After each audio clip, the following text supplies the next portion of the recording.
sa lahat po ng ating mga tagapanood at tagapakinig sa ating po unang kapihan na ito. So, meron po akong dalawang mahalagang bisita ngayong gabi. At meron po palang basta lang mag-host ng lalo't ang ating mga kasama ay talagang pinagpipitagan na talagang mga kasama nating naglilingkod sa ating pamahala, sa ating bayan ng Taytay. So, nais ko pong i-welcome sa ating simpleng kapihan na ito, ang sagip kapihan ng ating bayan, ang ating pong kapitan ngayon ng Barangay San Juan, ng Action Man. Walang iba po, bisa tawag namin dito Papsi, kasi ang kanyang asawa ay ang aming Mamsi ng bayan. Kasama po natin dito si Kapitan Russell Valera. Palakpakan po natin. Salamat, Yorme. Thank you, Kap. At syempre, hindi ko alam kung paano ko siya i-introduce, pero kilala ho siya natin. Matagal ho siyang naglingkod sa ating bayan at ang aking best friend kung tawagin. Sabay po kami nagkonsehal anong 2 term at talaga hong umatikabo ang amin pong pagsasama at napaka kinagagalak po kung ipakilala sa inyo ang talagang proud na Taytayenyo at talagang kilala ninyo mga ka-maintenance.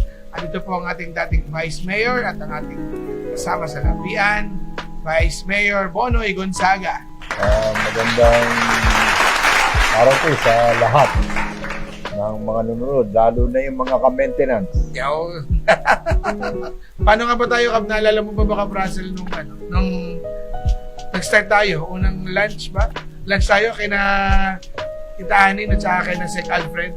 Well, parang ikaw ang nagbukta nito nung araw na yun eh. So sabi ko na, why not? At that time, di tayo nakikita-kita eh. Yes. Okay, so sabi ko, it's a good time na magkita-kita, magbalitaanan tayo dahil nasa kasagsagan ng COVID din eh. Kaya po. Parang mga June ba yun, Kap? Mga June. Ganun, sabi ko, ganun nga. Sa mahiwagang lamesa nila Tita Ani at Sec Alfred. Nung your Cup. Yes po. Nung mga panahon na yun, siyempre kasama ko si Cap Joey. Pasensya na, Cap Joey, nababanggit ang pangalan mo ito. Hello po, kasi sa Tita Lilia. Pag isang magiting na lingkod bayan, talagang mapagbababanggit ang mga pangalan. Tama po, Vice. Kahit yumao na. Noon, panahon namin, dahil nga siya kasama namin sa aming grupo, ay sila man kasama niyo sa barangay, nag-update ng mga barangay. ng mga barangay, nakakarinig lang kami ng mga alingaw-ngaw ng kwentuhan. Although kami naman sa grupo namin, hindi naman katumitigil, hindi pa nagre-report sa amin si Cap Joey na sa alam namin, narating niya, ay nagkakausap-usap kayo. At later ng pag-uusap, pinaparating naman niya sa amin ang napag-uusapan. Kaya ako tungkol sa pinag-usapan yung tatlo, naririnig naman namin na dahil puro kayo lingkod bayan, puro kapitan, nagkakaisa kayo para maging maayos. Yes. Kung paano nyo patatakbuhin ang inyong nasasakupan. Tama.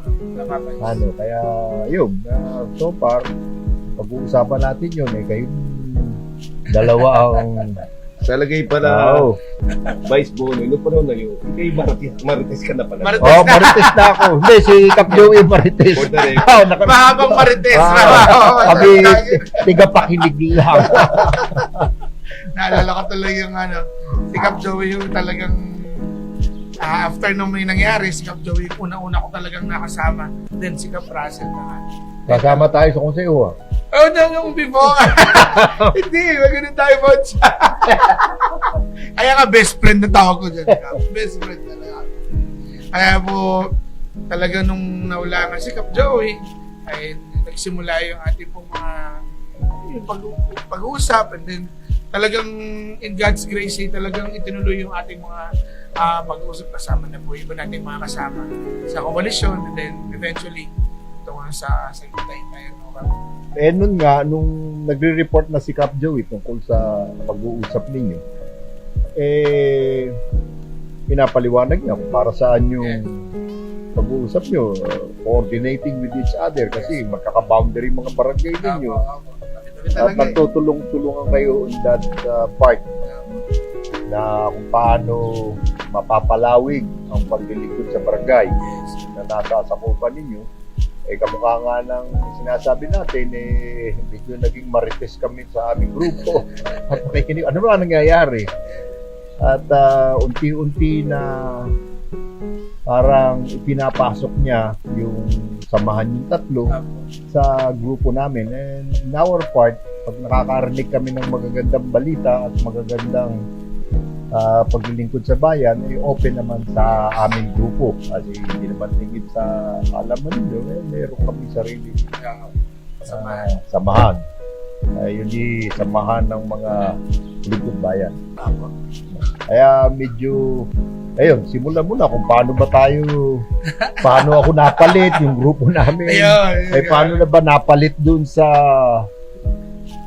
nang mawala si Cap Joey, inadapt na ng aming grupo, yung covenant yung tatlo. Yes. Nung mawala si Cap Joey, din parang nagkaroon ng isang dinner, no? Isang hapunan sa Antipolo. Hindi ko alam kung sino na nakadalo. Parang sa NPC, then si Kapuanay, then isang dinner yun isang hapunan po nung nagsimula. Maroon ba ako nun? Wala ka ba? Hindi ko na maalala baka hindi ko nain yung aking maintenance balance. Baka hindi ka pinalabas. Baka ako nasupil. Supil. Actually, madagdag ko pa. Ang maganda tayo nagkikwentuhan ni Cap Joey. Weekly yun. Opo, every Saturday. Marami tayong napag-usapan na mga interconnected projects sa mga barangay natin. So yun, nakaganda doon sa ating talakayan, hindi lamang COVID, kundi kung paano tayo makapagtutulungan sa ating mga kalugar. Tama ka. Katulad kami ni Cap Joey, pinag-usapan namin flood control program. Yes, opo.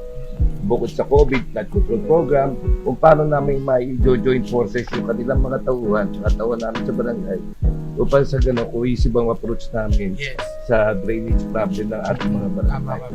Ganun din sa iyo, di ba? Sabi ko, kapitbahay na namin yung Dolores, yung estero doon, hanggang dito sa Hina, Pag-asa, ayan. So, yun. And then, gano'n nga, tapos nasayang lagat dahil nawala si Paring Joey. Yung panahon na experience ng pandemic is really talagang kakaiba po. Talagang once mo lang talaga siya mararanasan. Totoong yung pandemya umulma po sa atin lahat. Yung nga kasi sabi nga ng mga matanda po, sa buhay daw ng tao, talagang dumarating daw yung ganyan. Yung panahon daw nila, nagkaroon ng gera ng panahon ng hapon. So tayo naman, generation natin, inabot natin itong pandemic. Na hindi naman natin akalain, tatagal pala ng more than 2 years. Ako naman balita na lang sa panahon ng hapunan. Ang inabot ko, hope yung hapon na lang. Sa narinig ko sa inyong dalawa, ito palang pagsasabang ito is, alam naman natin na tayong tatlo, kasama namin si Cap Joey. Dito, nagsimula ito sa isang objective na paano nga mai-improve ang kung paano siserbisyuhan ng inyong nasasakupan. Simula sa COVID. Simula sa COVID. Kasi nga, medyo nung panahon ng COVID, kaya kailangan magkapit-kapit bisig Kasi laging kulang Hindi makakasya. Laging magkukulang ang malaking problema yung COVID. Saka mahirap din walang gumagabay sa aming tatlo. Kaya nagsama-sama kayo for the objective to give services to our constituents. Tama po. Lalo sa inyong kapitan. Kaya napakaganda pa ng panimula nito. Walang politics. It is for the service. Ito started from that. Kaya nung malaman namin yun, sinasabi naman niya, it is to coordinate. Open arms na ang aming samahan na tanggapin ang ipinapasok niyang grupo. At ewan ko, nagkaganito na nga tayo. I'm just representing my group. I'm just representing my group. Parang ang nangyari nga po is, nagkaroon pa tayo nung yung initial na pangalan is yung makabagong barkadahan na may ngiti at pagkakaisa, which consists po ng makabago kasi kay Cap Joey, barkadahan, syempre ang NPC at makabagong barkadahan na may ngiti kasama po yung grupo ng Serbisyo May Ngiti ng Dolores at yung pagkakaisa, yung love and unity naman ng Barangay San Juan.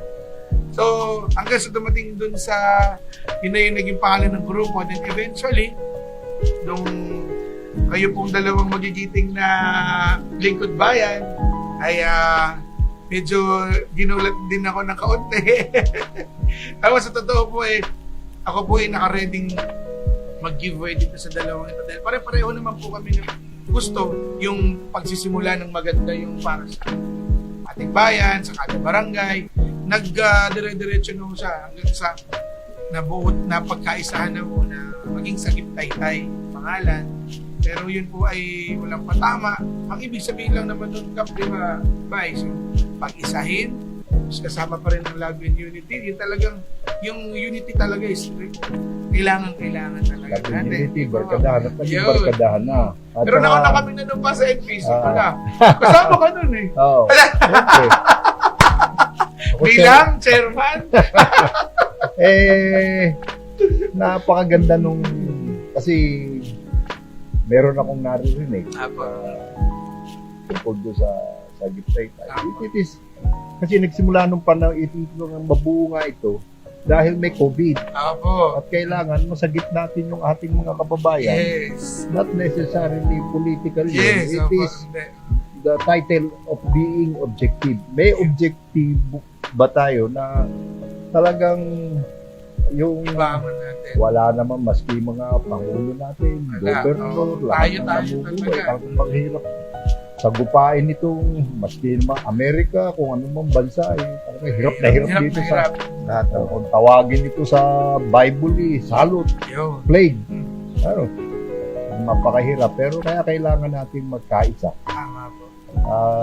upang labanan itong pandemya nito. At maraming salamat naman at unti-unti tayong nakakalusot at medyo nag-normalize na tayo. Kaya Ilang beses ka ba? maraming salamat sa inyong dalawang kapitan. Amin. At ang maganda nung panahon na yun, kami nagko-compare ng nose. Apo. Let's say, tinatawagan ko si Kap Alan. Yes. Dahil, minsan, sa muna ako yung bangus mo. Oo. Mura ba? Ganun, may bigay si ganyan. O sige, Oo. ginunta ko rin yung nagbigay sa akin na sponsor. O so, nagkakatulungan tayo in a way. Ganyan galing. Sabi mo nga sa akin, sabihin mo sa akin, kung sa kukumunang tilapia. O, hindi ba? Pagda ako sa barangay, dami tilapia. Tapos, Kasi, nare-requestan din ako. nung panahon na yun, si Pia naman, nagpapadala rin ng Oo, kanyang ng manok. ayuda sa ating mga barangay. Kaya, maraming salamat po, Pia, sa mga Oo. naitulong mo sa mga barangay namin. At hindi mo kailangan natin si Pia that time. Talagang biglang bubulusok, may bit-bit na sako-sako. Si Bukal Jun din, dating mayor dyan. Yes. Talagang nagpatutong maski wala na sa posisyon. That time talaga tutulong at tutulong Si LJB rin. Ayaw. Nag-uusap-usap din kami kung paano din as a private citizen, Apo. makatulong tayo. Dapat kailangan talaga tulong-tulong Oo. ng panahon na yun. Ano na yun talaga. Saka, pagka hindi na iba yung tema mo, hindi yung pagtulong, di ba eh? Ang tao talaga, tatakot, itakot, ay talagang hindi alam ano bang gamot sa COVID, ang daming namamatay. Ilang beses ka na ba inabot?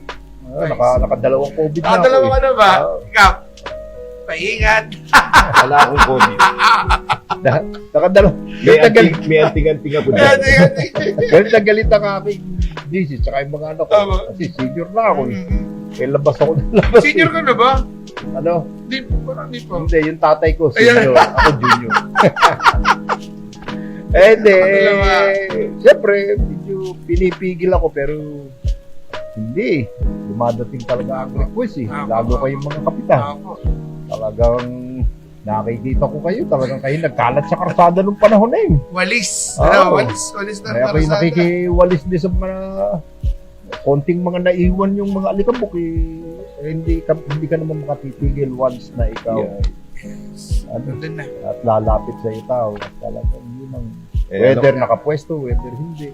At Eh, ang kailangan maganda nung panahon yun, napansin ko si Vice Bono, nagsunugan kami dito sa sa sa barangay namin, Hmm. wala namang Facebook yan. Kaya Oo.